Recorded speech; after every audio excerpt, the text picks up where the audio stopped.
challenge for us is to maximize resiliency, inventiveness, inspiration, accountability.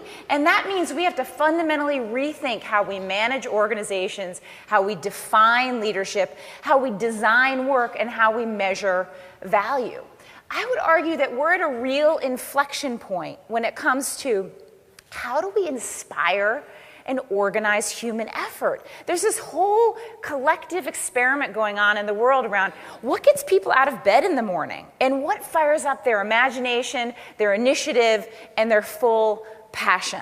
Now, I would argue that experiment is not an optional activity. In fact, it goes to the very heart of your project of advancing diversity and inclusion. It really doesn't matter what business you're in today. It matters how you go about your business, how you conduct yourselves as leaders every single day, the values that rule your organizations, and the people you populate your organizations with and the contribution they make. That's what gives you the real edge today. Now, I'm here to tell you that there are so many intrepid innovators and bold thinkers out there in the trenches of every kind of organization who are experimenting with the how, who are exploring new approaches, new answers to the question, how do we make our organizations more resilient, more inventive, and more inspiring going forward? And in the time that I have with you today, I want to share a lot of those stories, but more importantly, I want to unpack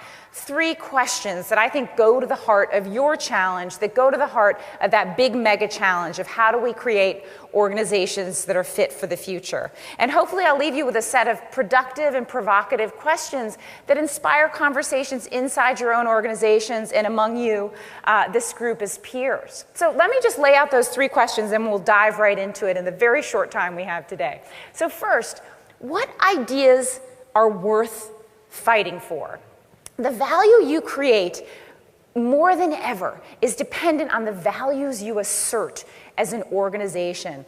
Companies that are animated by a deep and profound sense of purpose are breeding grounds for passion. And what's passion but the ultimate multiplier of human effort, the ultimate attractive force? Second question. What does it mean to build organizations that are as human as the human beings who work within them? How do we unleash and mobilize every person's best gifts every single day? How do we build environments and systems that ignite and invite that human passion, imagination, initiative, energy, those qualities that cannot be commanded or demanded, but only can show up if they're inspired and invited? Third question, what does it mean to build a genuine culture of innovation? You know this as well as I do. We live in a world that is all punctuation and no equilibrium. Change comes at us so quickly, innovation happens at hyper speed, and the onus is on all of us to figure out how to build organizations capable of changing as fast as the world is changing. And what that means is, how do you build innovation, that capacity to change, that ability to bounce forward, not bounce back, into every single person's job every single day? I've spent the last 15 years exploring sort of the far front end of the world of organizations, work, and leadership, trying to find the most progressive companies, the most progressive leaders. And what I've found is that the most compelling, thrilling, alive, and awake organizations have a striking clarity about who they are. Now, a lot of people talk about purpose and mission in business. We'd be hard-pressed to find an organization that doesn't have their mission statement emblazoned on their wall or on their website.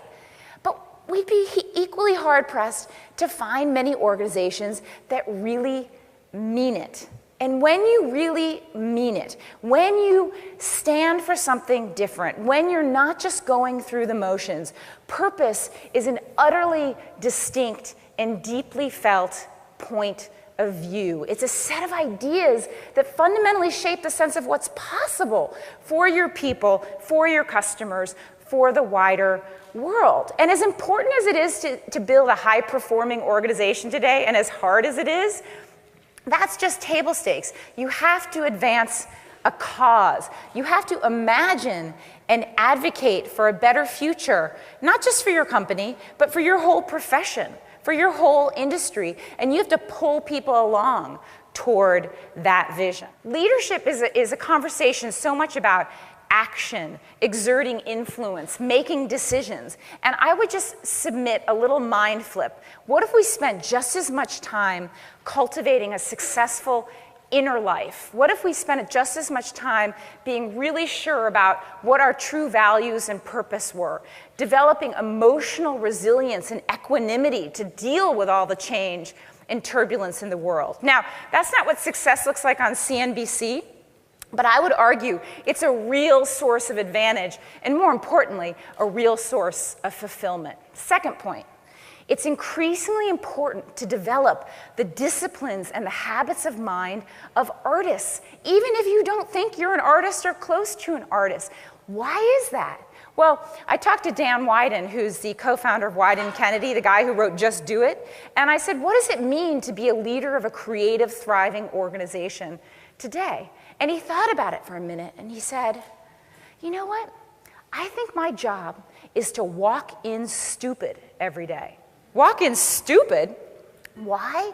Well, something overnight, no matter what industry you're in, has changed. And it's your job to forget everything that made you successful, to forget that experience curve, and to cultivate the inexperience curve, to walk in without all those assumptions and with the fresh eyes required to attack a new day. Final point, probably the most important point I've ever learned about leadership. 15 years ago, when we were starting Fast Company magazine, my co-founder, Alan Weber, would always say, you know, a good question beats a great answer. And that just got seared into my brain. Funny thing happens when you go around the world listening for questions instead of answers. You realize actually that a lot of people are much more interested in giving you answers and asserting their opinion, especially business people, than asking questions. But why does inquiry beat certainty? Well, questions are a powerful antidote to hubris. Asking genuine questions immediately opens up curiosity, humility, even vulnerability. And in this world of expanding complexity and constant change, it offers a real advantage. If you're the kind of open person who's going around asking questions, you attract more perspectives. You surface more possibilities. You engage more people to your cause. Now, Vineet Nayar, who's the CEO of HCL Technologies, the huge Indian outsourcing company, carries around with him a list of 20 questions I ask myself every day, and he really does look at it every day. There are questions like, what if my company or no company in the world had a CEO? What if we threw out the rule book? Is my company the kind of company I want my kids to work at, my employees' kids to work at? He doesn't claim to have the answers to any of these questions, but they're important to ask. They are the bedrock of all creativity, all curiosity. And the great thing about questions is anyone can ask them. Anyone who's spent any time with a 3-year-old knows it's really easy to ask why. Why not? What if? Just start asking those questions every single day. And if I leave you with anything, I would ask you, when you go back to your organizations after this incredible 3-day event, try to walk in a little bit more stupid and with a lot more questions. Thank you so much.